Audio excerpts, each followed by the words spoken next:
able to access these development opportunities. And he was an absolute sort of stalwart champion for young people's sort of opportunities and development right the way through until he retired. While this is in this incredibly sort of sad moment to reflect on his passing, we are incredibly optimistic about the fact that we can build on his incredible legacy, and the award will still be going strong many, many years from now. Its popularity and success has spread across the globe, with more than 140 countries taking part. The scheme that bears his name will perhaps be his greatest legacy, a testament to the ideas and outlook of the Duke of Edinburgh. That was Elaine Dunkley there with the story of the hugely successful Duke of Edinburgh award scheme. It's time to have a final word with our royal correspondent, Nicholas Witchell. Can I start by asking about the days ahead and the kind of decisions that will have to be made in the palace and within government indeed? Many of these details, of course, have been already worked out. They will be... I'm ready in motion. It's time for redemption. Liverpool beat Aston Villa and Tottenham face Manchester United. To add Sky Sports, go to sky.com/sports. There are things we all take for granted.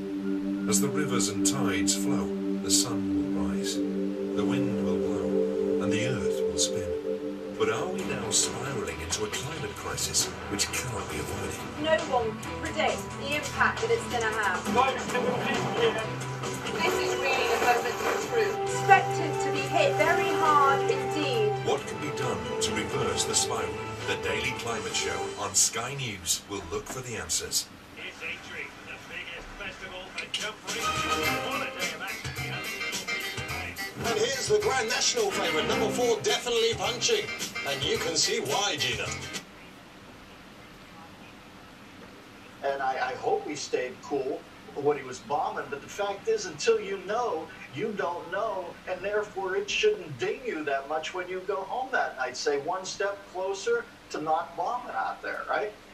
Exactly, 100%. A lot of people are scared to take that risk, but man, if you don't know, you're never gonna know. My dad said it best to me. He goes, "Don't be like me, Joe, and say what if. Don't ever say what if. Just do it, man." Beautiful. And he's right. I never want to say what if. Up there like I remember once I was a deli clerk in a supermarket chain, and they called me in after like 9 months to a year, Joe, and the guy where a funeral a year ago took place. A prominent IRA member, Bobby Storey, and at that funeral, something like 2,000 Sinn Féin supporters gathered, and at the end of it all, and a love affair it remained, the young Greek prince, the outsider, and the future Queen of England. If the Duke of Edinburgh was renowned for his sense of duty, well, just as strong was his sense of fun. Look at these photographs of Philip in a biscuit-eating competition, which he won, and you'll see a boy who learned early on how to keep himself and others entertained, spending his holidays in the homes of various relatives, like his Uncle Louis, Lord Mountbatten, whose daughter, Lady Pamela, remembers the young guest. Great fun, extremely good looking. If he saw you, you'd become the butt of the joke immediately, and which was very frightening if you're a small child. But there was a sense of fun that surrounded him and his presence when he yes, was life was never long. Good heavens, no.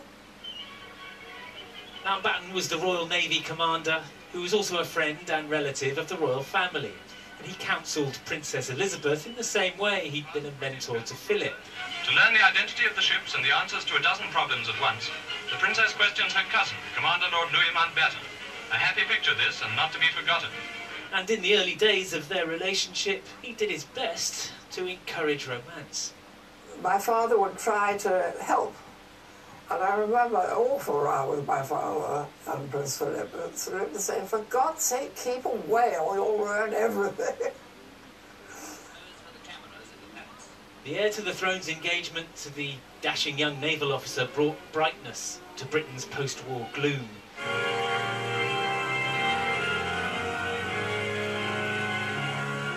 And yet at court, this was a marriage which, to say the least, raised eyebrows. Why is she not marrying a wholesome Scotsman? Why is she marrying this penniless Greek? But that was blown up out of all proportion. And it really caused a terrible hoo-ha. This unknown, boisterous Greek. Ooh, the court couldn't think of a more unsuitable consort for the future queen. Elizabeth and Philip, of course, proved all the early doubters wrong. It was a successful marriage where a family was raised amid all of the pressures of public life. But as tempers frayed on one of the royal couple's early tours, the Queen's former lady-in-waiting remembers a relationship which had to weather all the ordinary stresses and strains. That it's not very often that anybody criticises her. But to have her husband say, "Oh, don't be such a bloody fool." And then in Britannia, there were quite a few moments when, you know, they'd have a little row. And she'd say, "I'm going to shut myself in my cabin, and I'm not coming out until it's cooled down. Let me know when it's cooled down, and I'll come out." How did you find out whether or not he was in a better mood? By him stomping in, all right. Two strong characters, undoubtedly, but two people whose quiet devotion to one another has been obvious throughout their public life. But they make a unique team together. We're very lucky to have two such strong people, and who were never rivals. He was always supporting her. Marrying a future monarch meant that Prince Philip ended up serving his country in an entirely different way from the one he'd planned. Did you have a sense from her perspective, Lady Pamela, of how important he was to her? Nobody else in the world as important. If a young girl falls in love with a very handsome, very dynamic man, he will be her hero. Exasperating, many rows, but her hero the whole time. You think he was her hero all the way through? Yes, I do, yes. Seen up close, this was an ordinary marriage in so many ways, but through the extraordinary demands that duty made, theirs was a love that was built to last. Geraint Vincent, News at 10. Brilliantly revealing interview. Well, the sense of fun Lady Pamela was talking to Geraint about often got Prince Philip into trouble. He once said of himself, "I've just done what I think is my best. Some people think it's all right, some don't. What can you do?" Which, as a life philosophy, takes some beating. He had a sharp wit, and it did sometimes lead him into hot water, though anyone who covered the royal beat occasionally witnessed his remarks taken wildly out of context. He was often, he would say, just breaking the ice. He was a man who took his role seriously, but also found humour. Supporting the Queen at countless events in all weathers, Prince Philip's sense of fun was never far away. He liked to laugh. He had the ability to make the Queen laugh. He was often criticised because of his gaffes. But they weren't really gaffes, and most people were thinking that anyway. I'm reminded on one occasion, it was a press reception, I can't remember which country it was, but a reporter said, "How was your flight?" And quick as a flash, he said, "Have you ever flown?" The reporter said, "Yes, it was just like that." You couldn't help but laugh. What the award does is it develops, most importantly, develops self-confidence. Family also found themselves on the receiving end, like Prince Edward in a joint interview on the Duke of Edinburgh award scheme. As you can see, he's got a gold award. If he's much for that, he would have been a dropout. Yeah, probably. My father was always capable of being able to manage interviews in a way and say things that the rest of us always dreamed we could say. And he was brilliant with them. Always absolutely brilliant. Oh, Steve, I mean, can you get Radio 3 on? Fantastic sense of humour. But of course you can always misinterpret someone's humour. You can turn it against them so that it sounds if it's not right. The press did not always see the funny side, particularly when a comment was interpreted as being culturally insensitive. Prince Philip was not slow to let those who wrote the headlines know what he thought of them. We could see Philip coming over, and he sort of came over and he sort of tutted, and he said, the trouble with you lot is you've got no sense of humour, a complete absence of humour. However disapproving the headlines, the Duke's press secretary knew better than to question him. You don't advise Philip on things like that, because they come at the spur of the moment, they come off the top of his head. And so it continued into the later years, and a widely reported conversation with a sea cadet who told him she had another job. And I just said that I worked in a club, and then he asked, oh, what, a strip club? What did you say to that? Obviously I said no. And then he said, oh, it's a bit too cold today anyway. Prince Philip was in his 90s when he provoked this reaction and the coverage that accompanied it. Opening a sexual health centre in central London, he had remarked, "At least you're all legitimate now." He was clearly looking for a degree of mischief. But he wanted to make people smile, and he did. It was fun, a little bit risque, and I think we probably all felt, thank goodness there are people like that in the world. The humour was still there on the day he finally called a halt to royal engagements. I'm sorry, I'm standing down. Those who came to know him best say it's the wit and the sense of fun he brought to his role supporting the Queen that they're going to miss now. Paul Davis, News at 10. With an absent father and a mother needing care in a mental institution, the closest thing the teenage prince had to a stable home was Gordonston in northeast Scotland. It was a new school then, founded by a Jewish refugee from Nazi Germany, as we said earlier. 13-year-old Philip was one of its original pupils, able, dynamic, popular, naughty, but never nasty, as one school report had it. He was both hockey and cricket captain, and in his final term, head boy, or guardian, as they call it there. He viewed Gordonston as having played a significant part in shaping his life. A lone piper's lament. The flowers of the forest played, and the school flag was lowered to half-mast, for the first time in almost 50 years. This Highland tribute was the Gordonston School's own way to honour the passing of one of their own. Long before he was a prince or a duke, the young Philip arrived here at Gordonston in September of 1934.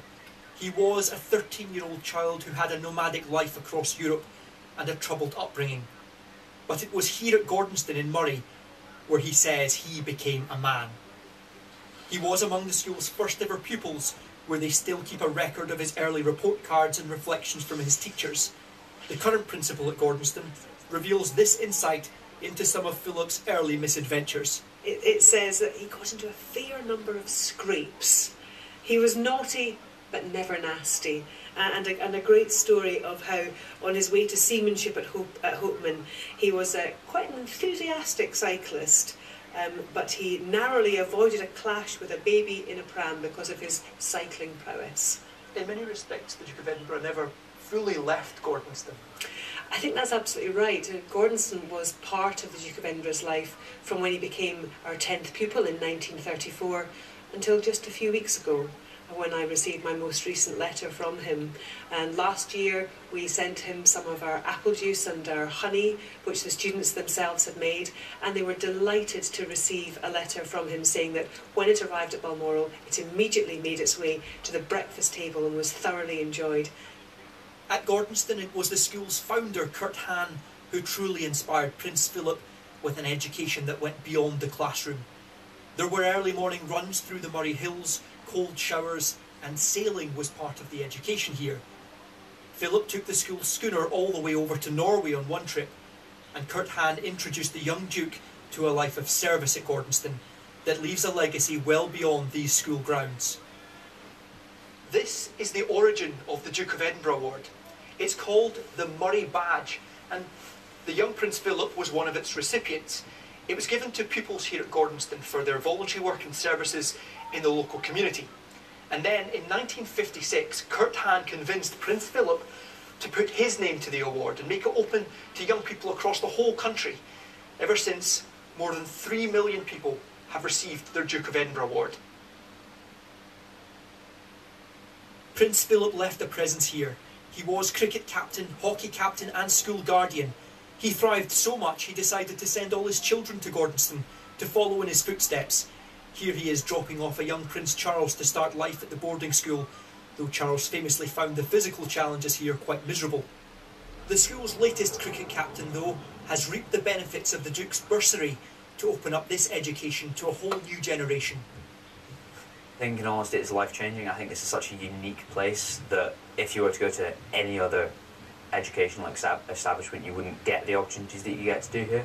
Prince Philip said he was at his happiest returning to Scotland's northeast, and many joyful summers with the Queen on the Balmoral estate took him back to childhood memories. Today, on the campus he helped build, the Duke of Edinburgh was remembered. Chris is here, as I mentioned at the top, to wind up and reflect on this day. Look, today is inevitably a reaction to, Day responding to the, very sad news that he passed away.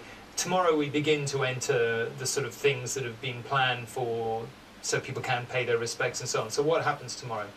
So some things will be going ahead as planned. It's the kind of like ceremonial procedures that kick in place from tomorrow. So what you get tomorrow is what's called a death gun salute. So in places across the United Kingdom, like in Belfast, Cardiff, London, Edinburgh, there will be a gun salute. It also happens in Gibraltar. And also actually on some Navy ships at sea, which is quite fitting given that here is a man, one of the dwindling number of people who saw active service in the Second World War. In the Duke's case it was with the Royal Navy, and someone who many people thought could go to the very top of the Royal Navy, as some of his ancestors had. So that gun salute kind of kicks in tomorrow. And interestingly, Tom, one of the guns at Woolwich Barracks, for example, were the same guns that were fired on the day of his wedding, 1947. So, it just says everything you need to know about how long he's been with us. We talked a little bit earlier about the funeral, but it's clearly not going to be the funeral it would have been. But just tell us a little bit more about what to expect, when it might be and who will be there and how it would be different. So the most likely days that they've got available to them is next Friday or Saturday, or then the following Monday, depending on how much time it takes to put everything together. But as you say, there's a lot less to put together because the procession in London is no longer happening. Everything is kind of now happening behind the walls in Windsor. There's no public interface, if you like. Crowds are being urged not to gather. People are being asked not to lay flowers and instead make charitable donations, because at all times the royal family is aware that there are lots and lots of other people in this country who spent the past year not being able to have the funerals they wanted, and therefore what they do with the Duke of Edinburgh's funeral, despite his importance, despite the fact he was the husband to the Queen, they will have to stick to government guidelines. Just on a further point on that, we do understand that Prince Harry will be coming back from California in order to attend. Now, if he does that, he's going to need to get on a plane, tomorrow or Sunday, in order to go through that 5-day quarantine period with tests in order to attend the funeral. Just finally, we heard Lord West talking about his naval career there, his war service. I mean, this really does feel like the end of an era, doesn't it? It does, yeah. And you know what I thought Lady Pamela Hicks said earlier in her interview with Geraint? They were never rivals, the Queen and the Duke, and that was the sort of success that they had, that partnership they had, where he would step back and he would let the spotlight shine on her, and that was a very difficult thing to do in the 1950s. And you're right, it's the end of an era. A man who's been, with us part of national life since 1947, and that's why this is a very significant day. Partners, not rivals. It's a very good place to end. Chris, thank you very much indeed. And that is where this special edition of News at 10 draws to a close, as the country remembers one of its most dedicated servants. Like many great men, Prince Philip's was a life of contradictions. His own upbringing was in a fractured family, yet he went on to make sure he held together the most famous family in the world. The powers that be didn't want an outsider to marry the Queen, royal prince or not. Over time, he of course proved just how wrong they were. His position at the heart of the family, as devoted husband and father, had meant shuffling his own ambition and his own family name to one side, to sit alongside the Queen and help make her reign one of the most successful in the long and complex history of our monarchy. To the end, though, he somehow managed to be liege man to the Queen, but his own man too. In the annals of history, he will be remembered for dedicating his life to the firm, as he called it, a father, a grandfather figure, you might say, to the nation. To his widow at Windsor tonight, it will be, as she put it, as a beloved husband. From all of us, good night.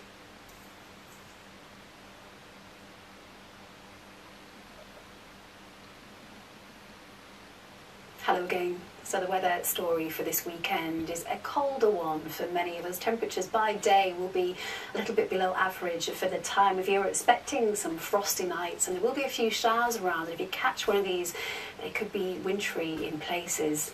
Now for the rest of tonight, we've still got this cloud and some outbreaks of patchy rain across parts of East Anglia and the southeast. And 1 or 2 wintry showers coming into northern parts of Scotland and Northern Ireland, but elsewhere in between, mostly dry, clear skies, chilly temperatures, and there will be a frost for many. And that's going to take us into a chilly start to the day on Saturday morning. We've still got this cloud and rain lingering across the southeast, and then some fairly hefty showers expected to move in across central areas. Further north, sunny spells and showers which could be wintry for Scotland and Northern Ireland, and once again those temperatures on the chilly side.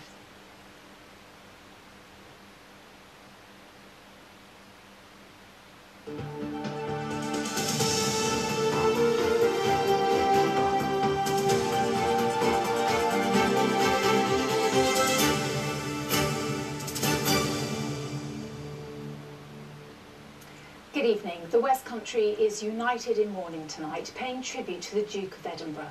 Flags are flying at half-mast at cathedrals right across our region as they prepare for special services. So too at West Country military bases, including Norton Manor Camp near Taunton, to pay tribute to the former Captain General of the Royal Marines. David Wood reports now on reaction across the region. This is a simple but poignant tribute to a proud military man. Plymouth warships and sailors saluting a prince who knew these waters well. Gloucester's Cathedral is one of many public buildings doing the same, as people across the West Country share their fond memories of the Duke. There was a little sense of warmth, and he always had a twinkle in his eye. I feel very sorry for the Queen, and he obviously lived a remarkable life. Well, I feel really sad actually for the Queen. It's been really good for her and supported her. Julia Lewis from Torquay has felt that support for herself. Having completed her Duke of Edinburgh's award, she now runs the programme at her school and met Prince Philip many a time. Amazingly, last time I met him, seemed to have remembered that I'd been there before and met him before. But I always just remember those occasions with him having huge energy. That energy was often on show in Gloucestershire. As a keen carriage racer, Prince Philip didn't always get his way. Was even once thrown from a carriage, but he got straight back up and took the reins. He did used to come to Cirencester Park back in the 60s and 70s. It's an incredibly sad day for us all, I speak from the heart. The Duke of Edinburgh has been the most extraordinary an example to us all. And it is his personality people in Taunton have been remembering. It could be a bit abrasive at times, but that was part of him, I think. He didn't suffer fools gladly. A lot of what he said wasn't PC, but I loved his honesty. And the character of the Duke is something Wiltshire's renowned royal biographer Penny Junor says has been so key to his decades supporting the Queen. He would break the ice in awkward situations, or when the Queen was perhaps nervous or not quite knowing what to say. He would leap in. And there is one West Country man Prince Philip perhaps knew more than anyone else. Terry Hutt from Weston-super-Mare, a lifelong royal supporter left counting his correspondence with the Duke today. I feel so sad to think he's gone, and I was really, really hoping that I was going to be there for his 100th birthday. 'Tis a birthday the Duke misses out on by just a few months, but he leaves behind countless years of memories for so many across the West Country. David Wood, ITV News. In his 73 years married to Her Majesty the Queen, Prince Philip became the patron and sponsor of hundreds of charities across the West Country. He also attended dozens of public events ranging from the opening of schools and hospitals to responding to tragic news. Kylie Pentelow looks back at the Duke of Edinburgh's time here.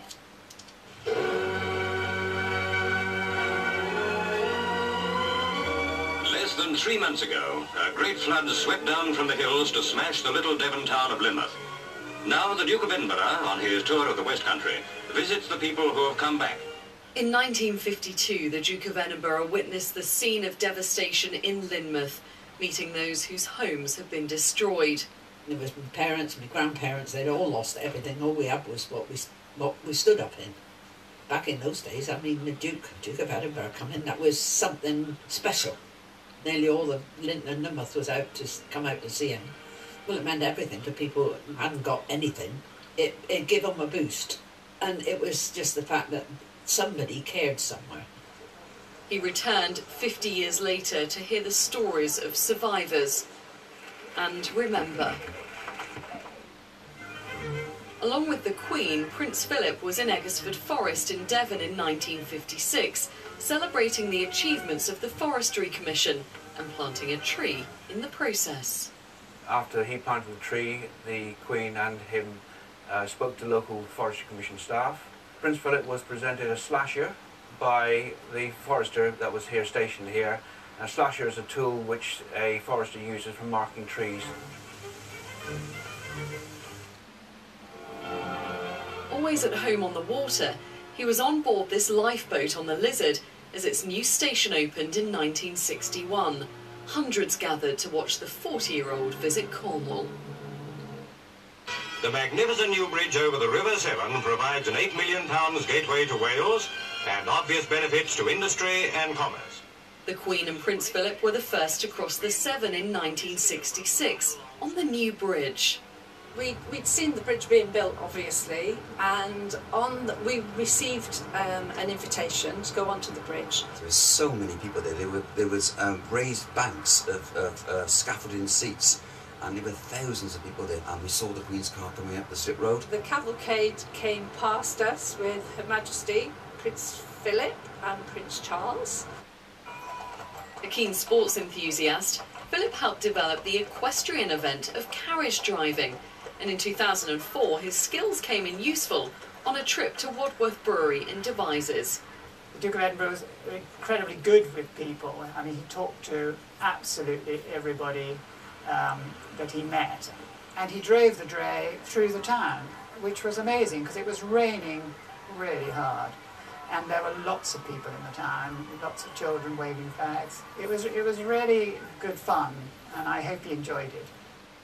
Whether by the Queen's side or visiting the region alone, the Duke of Edinburgh's relationship with the West Country will never be forgotten.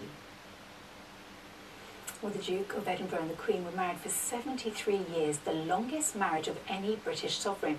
They first met here in the West Country at Dartmouth Naval College. Claire Manning looks back at their lifelong partnership. As the Royal Yacht Victoria and Albert glides into the mouth of the River Dart, memories must be revived for His Majesty. The year is 1939, and as the young Princess Elizabeth steps ashore at Dartmouth, no one could know that over the next few days, the then 13-year-old princess would spend time with the man who would one day become her prince.